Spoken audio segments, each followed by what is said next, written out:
All right, I'm your guest reader for Chapter 3 of Hatchet, so I hope you all enjoy. I love this book. Chapter 3. Going to die, Brian thought. Going to die, gonna die, gonna die. His whole brain screamed in the sudden silence, gonna die.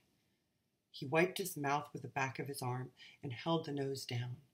The plane went into a glide, a very fast glide that ate altitude, and suddenly there weren't any lakes. All he'd seen since in the front, far away at the horizon, he could see lots of them, glittering blue in the late afternoon sun. But he needed one right in front. He desperately needed a lake right in front of the plane, and all he saw through the windshield were trees, green death trees. If he had to turn, he didn't think he could keep the plane flying. His stomach tightened into a series of rolling knots, and his breath came in short bursts. There! Not quite in front, but slightly to the right, he saw a lake, L-shaped with rounded corners, and the plane was nearly aimed at the long part of the L, coming from the bottom and heading to the top. Just a tiny bit to the right, he pushed the right rudder pedal gently, and the nose moved over. But the turn cost him speed, and now the lake was above the nose. He pulled back on the wheel slightly, and the nose came up.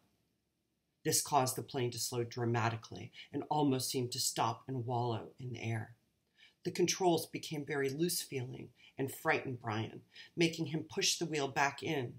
This increased the speed a bit, but filled the windshield once more with nothing but trees, and put the lake well above the nose and out of reach. For a space of 3 or 4 seconds, things seemed to hang, almost to stop. The plane was flying, but so slowly, so slowly. It would never reach the lake. Brian looked out to the side and saw a small pond, and at the edge of the pond some large animal. He thought a moose, standing out in the water. All so still-looking, so stopped. The pond and the moose and the trees. As he slid over them, now only 300 or 400 feet off the ground, all like a picture. Then everything happened at once. Trees suddenly took on detail, filled his whole field of vision with green, and he knew he would hit and die, would die. But his luck held, and just as he was to hit, he came into an open lane, a channel of fallen trees, a wide place leading to the lake. The plane, committed now to landing, to crashing, fell into the wide place like a stone, and Brian eased back on the wheel and braced himself for the crash. But there was a tiny bit of speed left, and when he pulled on the wheel and the nose came up, he saw in the front the blue of the lake, and in that instant the plane hit the trees. There was a great wrenching as the wings caught the pines at the side of the clearing and broke back, ripping back just outside the main braces. Dust and dirt blew off the floor into his face so hard that he thought there must have been some kind of explosion. He was momentarily blinded and slammed forward in the seat, smashing his head on the wheel. Then a wild crashing sound, ripping of metal, and the plane rolled to the right and blew through the trees, out over the water and down to slam into the lake, skip once on the water as hard as concrete. Water that tore the windshield out and shattered the side windows. Water that drove him back into the seat.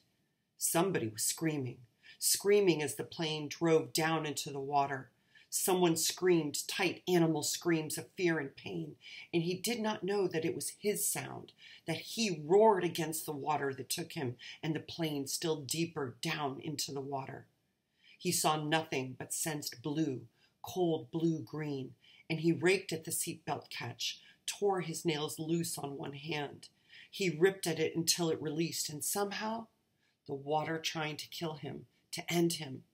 Somehow, he pulled himself out of the shattered front window and clawed up into the blue, felt something hold him back, felt his windbreaker tear, and he was free, tearing free, ripping free.